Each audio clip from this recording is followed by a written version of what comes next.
Hey, we're back for another review of Ruthless. We're on season 5, episode 14, entitled He Lives. So we are going to pick back up with Ruth and her bleeding out damn near in the pavilion. And so they have to help her back up to her feet, but Elder Mother is trying to convince everybody that everything is just fine and that the wedding will resume momentarily. Unfortunately, Obadiah and River are going to say the exact opposite because he feels like he knows what really just happened, and says as much to the highest. So the highest needs to know immediately, like, is my son still in there? Like, girl, what's going on? So Ruth, she just claims that she's tired from all the stress of, everything that's going on. It's just an infection, nothing to write home about. Obadiah and River are trying to let the highest know, like, hey, I don't know what she's talking about. All I know is this is a clear sign that she's no longer with child. So Ruth is scrambling to get to the bottom of it and make it make sense for the highest. And then River suggests another ultrasound. And it seems like Elder Mother is on Ruth's side on this one, or she's just being on Ruth's side just to keep things copacetic, because they all know that the highest is millimeters from another breakdown. Either way, she does feel like the outcome might be bleak, but again, I think she's just kind of standing 10 toes down with Ruth for once. Okay. So River insists that she go straight to the medical trailer so that she won't taint the results and so that they can remain pure, and that is where we're at. In the meantime, we got Glitch and Heat. They leave their posts in the midst of the confusion related to the wedding, and he's looking for his brother, and he is telling him, like, hey, let's just be realistic and know that Lilo is probably no longer with us. He has joined the ancestral plane, and maybe we just need to keep looking for the money. And he reminds Glitch, like, hey, we are on a mission. Like, the number one mission is the money. Lilo is secondary to the money, so let's focus our energy on that. Glitch has kind of given up this whole facade of trying to act like we're here for something else. He's just here about his brother and nothing else, which I understand. Because if it was my sister, I'd say fuck that money and fuck you, and we're going to find my sister come hell or high water. So I get it. Either way, Glitch ain't really trying to hear none of it, and they get to, fisticuffs ensue, and Glitch snaps his neck and throws him in a freezer. So now he's on a rogue mission, and that will all come to a head by the end of the episode. Okay. So while he's waiting for the results, the highest is visited by his mom, and she tells him that, his son is better off dead and not being on earth with him, because, what kind of life are you going to provide him? Are you going to take him to the Little League game? Are you going to spend time with him? Are y'all going for walks? Like, what good is he going to be to you here at the compound? And he tells her, he tells mom, ghost mama, whatever, how dare you speak about parenting when you gave me to your Johns? So that kind of lends itself to, the dynamic of who his mom is, and kind of lends itself back to who I think Obadiah is. I think he's one of his mom's Johns. Like I said, that just clung on to him and has been manipulating his mind because he knows how unstable Tyrone really is. Okay. Ruth and Elder Mother are doing the ultrasound, and we hear a heartbeat. And the baby's he's still kicking, he's still in there for now. But we did see, before Ruth laid on the table, she picked up something sharp from somewhere and hit it in the lining of her gown. And I guess maybe she was going to poke Elder Mother up and make her, say what the results are, even if they weren't in her favor. I don't know what she was willing to do, but everything worked out and she didn't have to do that. And so Ruth and Elder Mother, both of them are relieved, and she could finally get some pain meds to rid herself of the infection that she's been telling everybody that it is, which apparently it really is. So congratulations, she don't have to get her head chopped off with the sword, and all is well. We can get back to the wedding. Even though the wedding never picks back up in this episode, we can go back on with business as usual. All right, the FBI is outside of the gate, and they are tracking the account. So last episode, Joan and Ruth tried to move the money over, and I don't think that they were successful. I think the account was frozen. The FBI froze that account. But with them going in there fiddling around with stuff, the FBI was able to find a lot of accounts, but only one of them was legit, and that one legit one was the one tied to the Rakadushi nonprofit, which we're going to assume that Lilo helped them set up. Which we learn at some point in the episode. Either way, all of that money came from newly created companies which are tied to Joan, well, some of which are tied to Joan, and the amounts were small enough just to not raise any accountant type of suspicions. And now they're tying Lilo back to the Highest and how they ended up connected and all that good stuff. And his connection to helping the Highest get out of prison and setting him up as a nonprofit church in exchange for him laundering the cartel's money through said nonprofit. But the FBI still doesn't know where Lilo is, and they know that they need to talk to him to figure out the connection and, the dynamic of who Tyrone really is, and I guess get information and intel to figure out how to take him down. However, we know that Lilo is no longer with us, so they're going to have to figure out something else. They're just going to have to do that. Okay. Elder Mother comes out and she lets Reverend Obadiah know that all is well. Everything is good. The baby's alive and kicking. It was just a little infection. Everything is good. Even though earlier in the episode, Obadiah gave River the impression that he had done something to Ruth, maybe her food or something, to make her lose the baby. He kind of gave that impression. He kind of said that without saying it, and it appears that it did not work. So, of course, both of them have been trying to get her removed from close proximity to the Highest so they can execute their own individual plans. And now that she's still with child, she's gonna still be second in charge or second in command, and they still have to deal with her, unfortunately. So here we go. Okay. Elder Mother goes to the Highest to give him the good news that the baby's still alive, and she confirms that the blood was just an infection and that Ruth she'll be just fine in a couple days. And while they're going back and forth, he's having two conversations, one with the Elder Mother and one with his ghost birth mother. And Elder Mother is looking and she's realizing he's a little bit further off his rocker than she has been able to witness thus far. And she knows that they got to do something to get his mind back intact.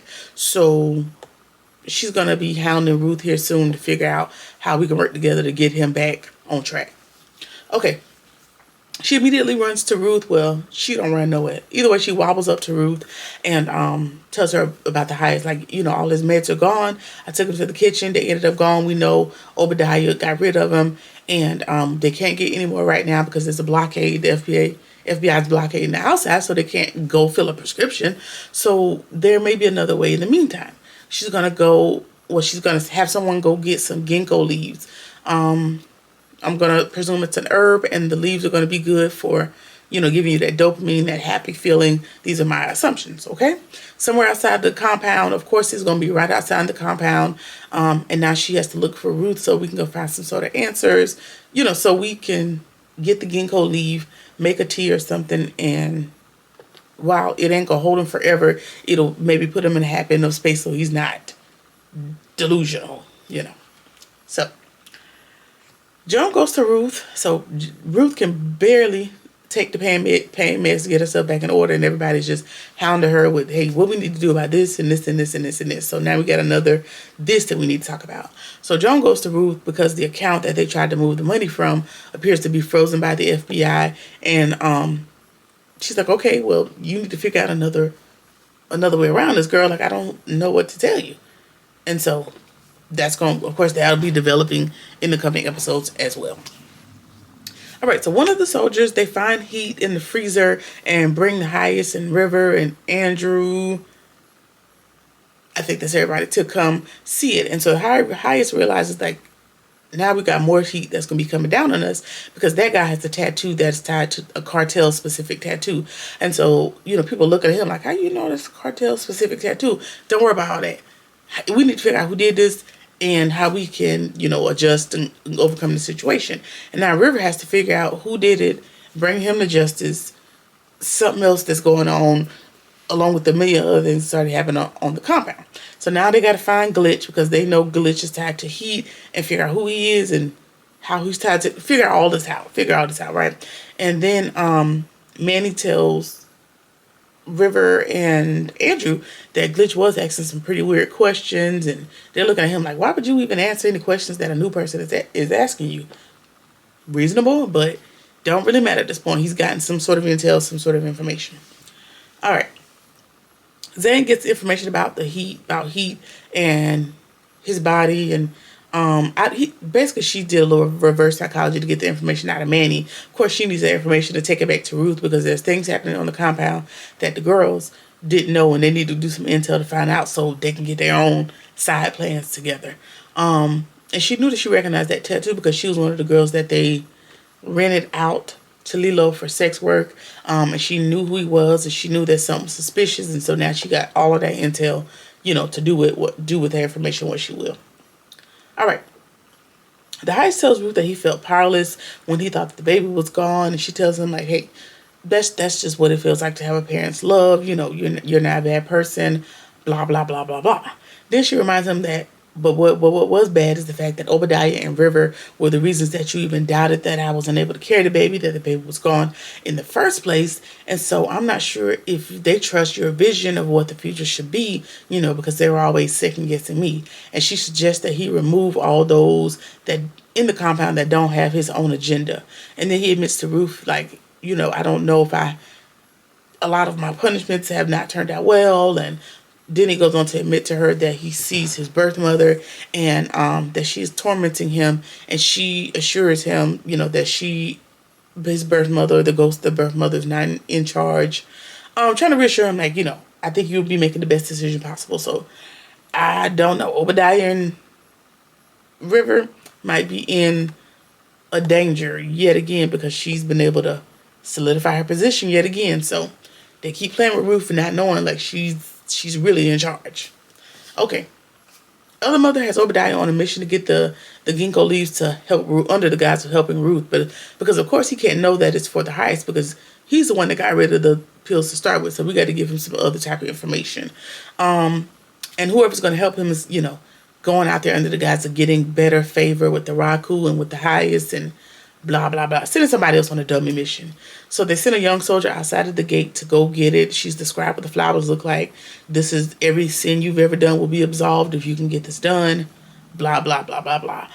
He'll prove himself to the Raku, and also he needs to not tell no, if he makes it back, don't tell nobody, that you was allowed to go out gallivanting for flowers outside the gate. Either way, the FBI sees him moving, and immediately they got to go track him down because he's outside of the back gate. Anybody that's coming out of there, of course, they're going to try to take him down. And Obadiah and other is going to see, if he's quick enough to get what he needs and gets back, I'm sure. Now, what would have been smarter would have been a diversion technique. Like, hey, send him and maybe one other person out there to send the FBI on a wild goose chase while somebody else goes and gets the actual leaves because y'all need them. But here we are. Okay. As soon as Ruth is done talking to the highest, Glitch kicks in the door, has the gun in hand, and he's demanding to know where Lilo is. Cut, jump, and we go back to the same scene. At the same time, the FBI is getting closer and closer to the young soldier that went outside at the gate, and he sees them, and he takes cover, and he starts unloading. Like, he knows that this is the evil government, the evil FBI, and he's doing it in the name of the Raku, and he decides that he's going to go out with a bang.